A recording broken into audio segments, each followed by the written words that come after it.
Where's all my soul sisters? Let me hear your flow, sisters. Hey, sister, go, sister, soul, sister, flow, sister, hey, sister, go. Hello! Welcome back to this episode of your Sold Sisters, where today we are going to talk a little bit about the market and also give you an overview of the home buying process so you know what to expect from start to finish. Awesome. My name is Amanda Zuniga. I'm Heather McKitty. And again, welcome to Sold Sisters. All right. So you want to talk a little bit about the market first, or you want to dive right into... I mean, a little bit about the market. As we know, like the Colorado home prices are pretty strong, especially in places like Colorado Springs and Denver. Interest rates are a little bit higher than what we saw a few years ago, but that doesn't mean it's a bad time to buy, obviously. Yeah, I personally think it's a great time to buy. Interest rates came down just a skosh. Yeah. I mean, they are still high. It does hurt your buying power, but, you know, with our inventory here increasing by 40%, I've seen sellers a lot more motivated. They're willing to wheel and deal way more than I think they've been willing to in years past. Oh, yeah. Absolutely. Yeah. And if you continue to wait, you know, as we know, rent prices are climbing and they're going to continue to rise, as well as the cost of a home now versus later, it's going to be more expensive as well. So those are reasons why to talk to a realtor about possibly buying a home and what that does entail and what it looks like for you. Yep. A lot of people do say too, you know, just if you feel like the interest rates are high, you're not too crazy about that, you can still get a better deal now and refinance when those rates come down and end up lowering your payment. So talk about that, like as when we come to writing up an offer, you know, as far as asking for concessions for a rate buy down as well to help with that interest rate. So there's a lot of options out there that I believe buyers are not aware of, and that's what we're here to do, is to try to help inform and educate as much as possible. Absolutely. So we'll briefly kind of go over the buying process. The first thing that you always want to do when you're thinking about buying a home is find a reputable lender. Get that pre-approval. That is the number one thing that you can do when you're considering buying a home, right? Talk to a lender, find out what your budget looks like, find out what your finances look like, and find out what you can comfortably afford before you start looking for a home. You need a good jumping off point, and that's really where to start. You know, it's going to be really hard to lower your expectations, right? If you call random agents, and yes, they're probably willing to meet you at their listing and show it because they want to get that listing sold, even though you haven't been pre-approved or pre-qualified or anything yet. But when you run around town and say you're looking at houses that might be $450,000 or $500,000, and then we flip you to one of our trusted lenders, and they come in and say, well, you've got some credit card debt, and you've got a car payment, and you've got some student loans, and so really I can only give you a loan for $400,000. You know, you're going to be really sad. Right, when you can't get that home. When you have to start looking at houses at the $400,000 range, and you've been looking at some that were almost $500,000. So just start there. There. So, and it's with that as well. It comes to what is your monthly payment going to be? Because the lender could come back and say, "Hey, yeah, you're approved up to $500,000. Fantastic! You get the home of your dreams." But your payments are like $4,000, $4,500 a month. Like, can you really comfortably afford that? Absolutely. You know, you got to take into account everything that you're paying, and what if an emergency arises? Do you have 3 to 6 months of money saved? It's really important to kind of know the numbers and what your payment is actually going to look like. That way you can actually look at a home that is within that budget and that you can fall in love with as well. And also just being a first-time home buyer, for our first-time home buyers, it's not your forever home. When you go buy your first home, don't think of it as a dream home. Think of it as your first home, your starter home. Think of it as a stepping stone to get you to your dream home. And I think that's a really big block for some buyers, is they always want to go with the biggest and the best, or they want to go with their dream home. And when you're when you're first getting into real estate and you're first thinking about buying a home, I think you really got to look at the home that maybe you can invest a little bit of money into, or a home that you can stay in for a while. This can build on equity. So you can use that equity to buy another home, and then use that equity from that home to buy your dream home. It's like an investment, really. So Yeah, it's stair steps. I mean, I certainly did that when I bought my first home. We bought big time fixer upper that we put a lot of sweat equity into. Yeah. And it really wasn't very long at all. Like 3 years down the line, right? Yeah. We were able to sell that property, take the money out of it, and buy our next home that was a home that we really loved a whole lot more. Yeah. So, yeah, use it like a stepping stone. Find something that you can be comfortable in for 3 to 5 years, and like you said, maybe you can make some improvements yourself if you're handy, and get that sweat equity out of it. Absolutely. So. Like we talk about looking at the history of real estate and how it compares to investments. Like real estate has one of the best returns long term. And that's why we try to talk to people about that, as far as, hey, this can create generational wealth. You're setting your future up for success by investing in the first property.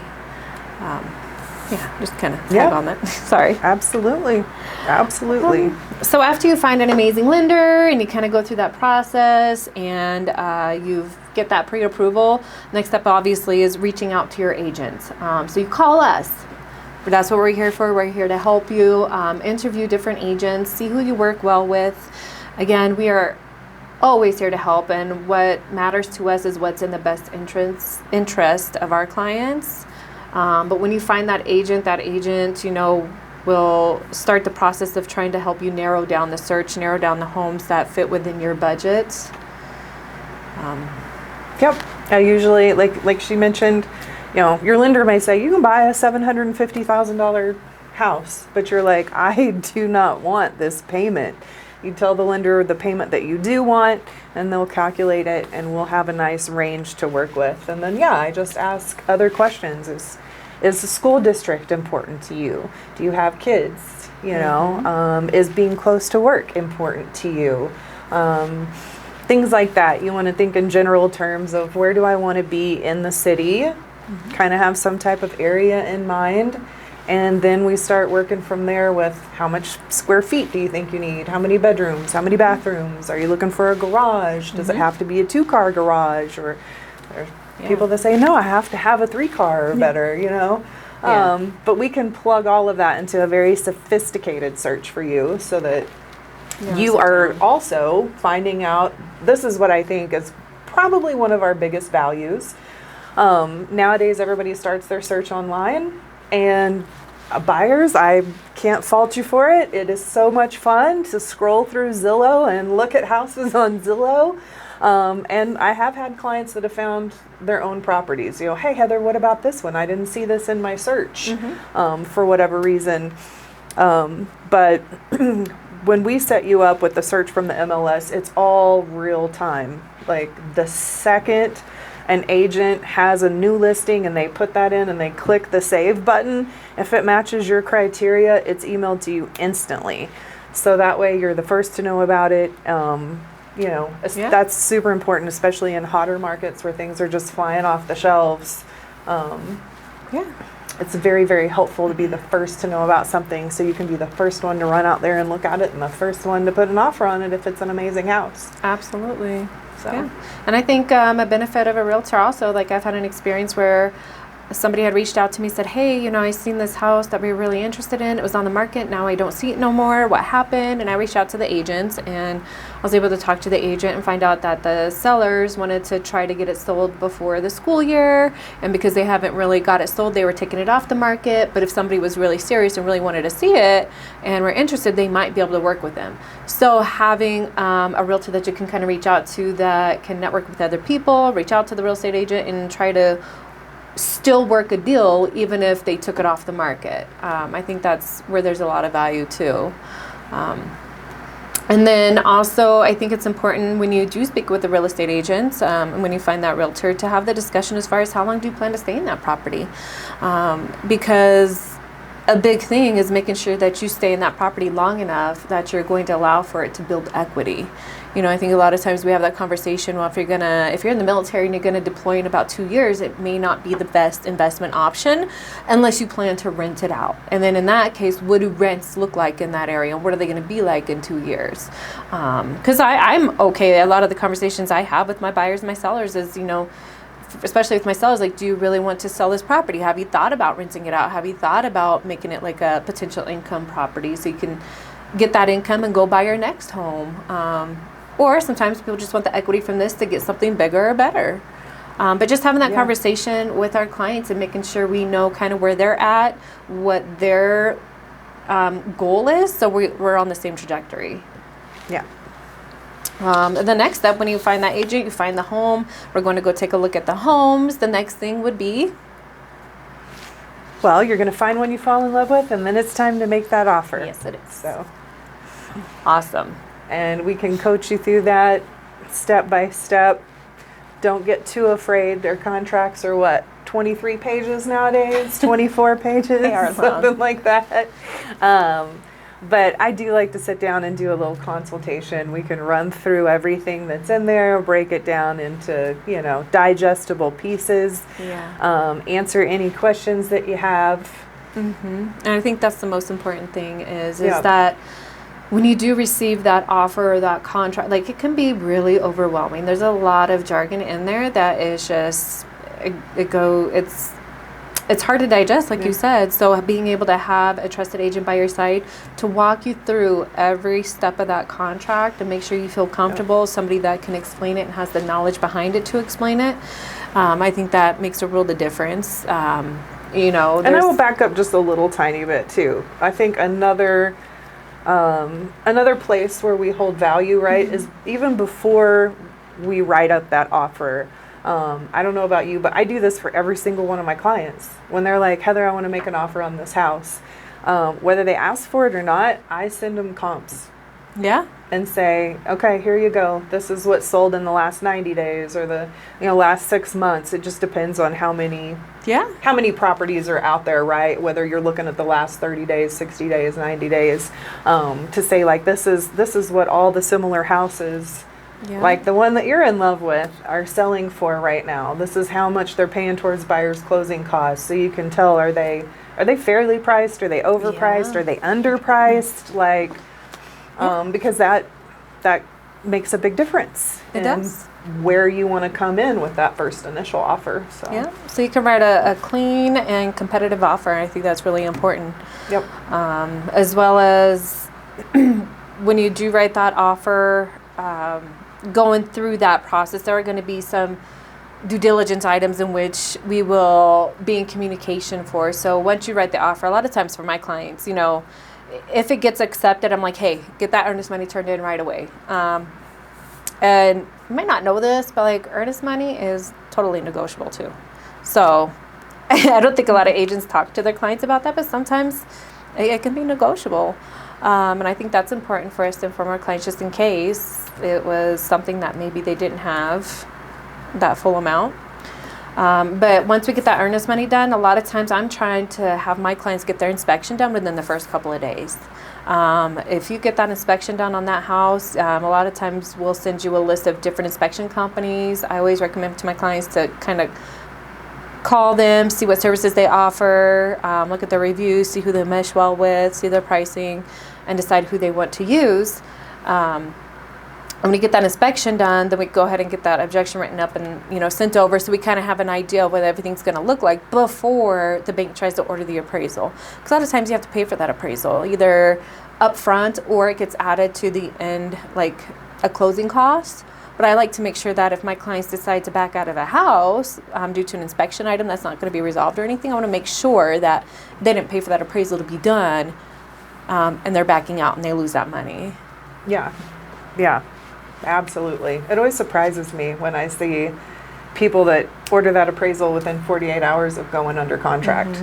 I think it's maybe more typical, but it's definitely the way that I like to do it as well.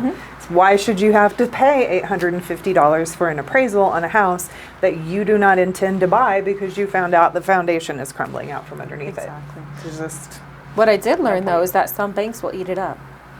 Some banks like to get it done right away. Like my last house, the bank, they like to get it done right away. Because I was like, whoa, why are we ordering this? Why? You know, I was kind of panicking, but it's that the bank will eat that if they decide to terminate or something. So I was like, well, that's good. As long as it doesn't pass to the client, I'm fine with that. But don't pass it to my client. So so figuring out those due diligence, the earnest money, the inspection, getting the appraisal done. The appraisal is very important because you don't want to be paying more for a house than what it's actually appraised at. The goal is to walk into a home with a little bit of equity. That would be definitely the end game for our clients. And for those of you that may not know what earnest money is, so you make an offer, the seller accepts your offer. It's basically just a deposit and a show of good faith that you intend to fulfill your portion of the contract and close and purchase this home. So it's usually 1% of the purchase price is typically what's asked for. As Amanda mentioned, it's totally negotiable, so you could plug in a different value, but that's just, you write a check, it's deposited with the title company, and it sits there until the day of closing. And if it doesn't need to be credited towards your closing costs or credited towards your down payment, say you had 100% of that covered through your loan type and through negotiating closing costs to be paid for by the seller, then you would just get that money back as a check at closing. So I like that word you just said, negotiating. See, that's another benefit that a realtor can bring to the table, is that we're working hard for our clients. We're doing what's in their best interest. So that will involve us negotiating whether you need concessions for closing costs, if you need it for a rate buy down. When it comes to the inspection objection that's written, we're going to be negotiating on your best interest and make sure that especially health and safety items are getting addressed. Or if there's certain things that need to be credited because they can't fix it, you know, just there's a lot for you. of sellers that who knows what their circumstance is, but once you're under contract and you do your inspection, I always say it's a negotiation within a negotiation, right? You get your contract done, but then we found out, you know, that the house has all these problems and you don't want to inherit them, so we will draft a proposal and get that to the seller, and that's just another negotiation in there. Then the seller looks at it and says, all right, you know what, I'll cover four out of 5 of these things. Either you're okay with it or you're not, or like you said, there are sellers' life circumstances, they just really don't have the time or the money or the this or the that to hire contractors and do all of these repairs. So maybe we say, hey, you know what, I think a reasonable ask would be, see if they'll give you a $3,000 credit if you're okay with taking these things on after the fact. So. And you can always get contractors out there to get estimates too, but just be cautious of that too. And that's why you have a realtor that's by your side with those estimates. If they're like willing to give you a certain amount, you might want to over budget a little bit just to be safe, you know. Because it could change after closing. When it comes to negotiating, it doesn't stop after the offer is put in at all. It continues throughout the entire contract up until closing potentially. So. Most of the time appraisals come in good, but that could be another little hurdle if your appraisal, if there are conditions on it, or if it doesn't come in at value, then you're kind of back to the drawing table again. So where we'll fight for you and try to get you the best, most fair deal that we could possibly swing. So our goal is to get you to closing day with the most money in your pocket and the most equity in your home and less hassle. So closing day, definitely that's the greatest day. Closing day belongs to buyers in the state of Colorado. That's the day you go and sign all the paperwork, you get your keys, and we definitely celebrate. And then absolutely. Outside of that, we could talk about some of the challenges and solutions in today's market as well. So I know one of the, like we discussed earlier, one of the major things, a lot of what we hear is like, but the interest rates, like we talked about for the interest rates, they came down just a little bit. You can always ask the seller for concessions to do a rate buy down. And then also, the thing with the rates is the price of the homes will continue to go up. So like if you find the home that you really want and you decide not to buy it because the interest rates, well, if you wait a little bit and you decide to buy it later, you're paying more for the home. It's just going to cost you more money, really. Yeah. I hope I explained that right. I know I'm like, Rate's a big factor, but let's look at it this way. When we had historically low rates, what did we have? We had a market that was in an absolute frenzy. You could Yeah. list a house on a Thursday, and by Monday you'd have a dozen offers. yeah. And generally speaking, the offer that the seller went with was probably for like $50,000 over the asking price. Just so sad. So you have to ask yourself, do I want to pay a fair rate, a fair price for this house and have a little bit higher rate? Or if I wait, like you said, prices are going to continue to go up.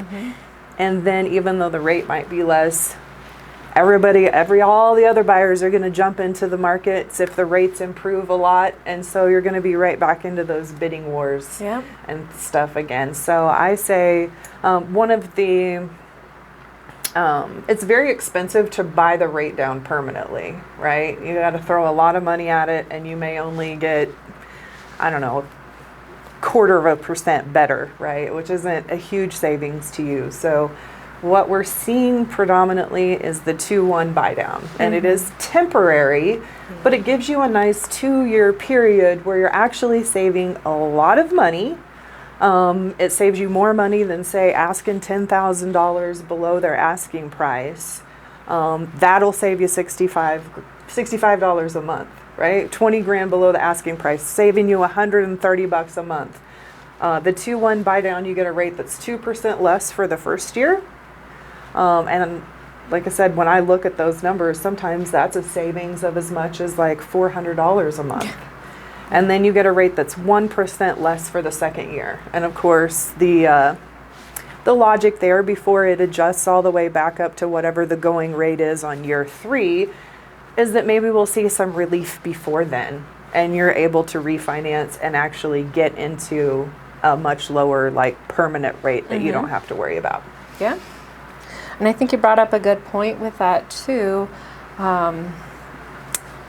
is, and I just drew a blank, but it was a great point. So I hope you guys got it, but it was a great point. Oh, it was, when you decide to buy the rate down, like, it can be lucrative, but if you're not going to be in that home for like 10 years and you're dropping $50,000, $60,000, $70,000 to try to buy a rate down, it may not. Yeah, I would never do that. I would never give anybody that It's not a great advice. benefit to you. That's Yeah. not going to help you. So if you're not going to be staying there long term, then it's definitely not worth that. It's worth waiting for the rate to come down a little bit and then just refinancing, like Yeah. you said. So And sorry. like I said, the 2-1 buy down, I mean, that's reasonable. That Yeah. may, Oh, yeah. You Save can money in the ask first couple the years. seller to pay for that with concessions. And it's usually something like $10,000 to $12,000. Yep. But it saves you a lot of money. Like I said, if you're saving $400 every month for that first year, and then perhaps you're saving $250 to $300 a month the second year, it's worth it. It's worth it. So, and to help navigate the competition, you have great realtors that know how to write strong, clean, and competitive offers. And that's what we do. Yep. And then there's some talk too about down payment worries. So with VA, the good thing is you don't have to worry about a down payment, which is awesome. When it comes to FHA, there are some down payment assistance programs out there. And we can always send that information to you too if you would qualify for those down payment assistance programs. Yes. So that way, no down payment has to come from you. It's kind of all covered. Yeah. But things to also keep in mind are just make sure you do have enough to maybe put down some earnest money to pay for your inspections, to pay for your appraisal if you have to pay for that out of pocket, and still be able to feed yourself. Exactly. Until you get to the closing table. So Exactly. you do have to have a little something, even though we can find you, like I said, down payment assistance programs and other outlets out there that Yeah. can make it super affordable. So main thing is just definitely, the media can make it sound so scary, I would highly recommend doing your own research, talking to somebody that you trust, as in a realtor that you trust, not your sister's, uncle's, brother's mother, you know. Talk to somebody that's actually in the business, has been in the business and works on this daily, to kind of help counteract some of them fears or answer some of those questions that you may have. I think that's very important. Yeah, yeah. You may decide that you're not ready, and that's okay too. You know, like I said, I get a lot of repeat business. I'm sure you do too, and that's because I'm not pushy. I don't try to force somebody to buy a house.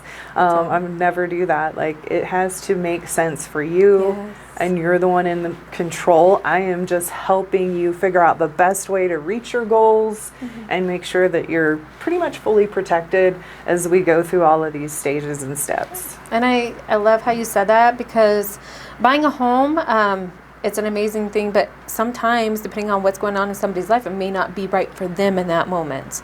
And so it's really important to get familiar with your clients, get familiar with what's going on in their life, what their goals are, and help them see like their goal or their plan, or make that plan to get to where they can buy that home. Because it's not right in that moment for everybody. And then, so can you tell me let's talk about what you can gain from buying a home. So, I mean, I think you definitely have more freedom. Yeah, you do. You can do what you want. Do you want whereas black if you're walls in and a black rental- kitchen? Yeah. Yeah, black walls and a black kitchen. You can do Have that. you seen those black kitchens?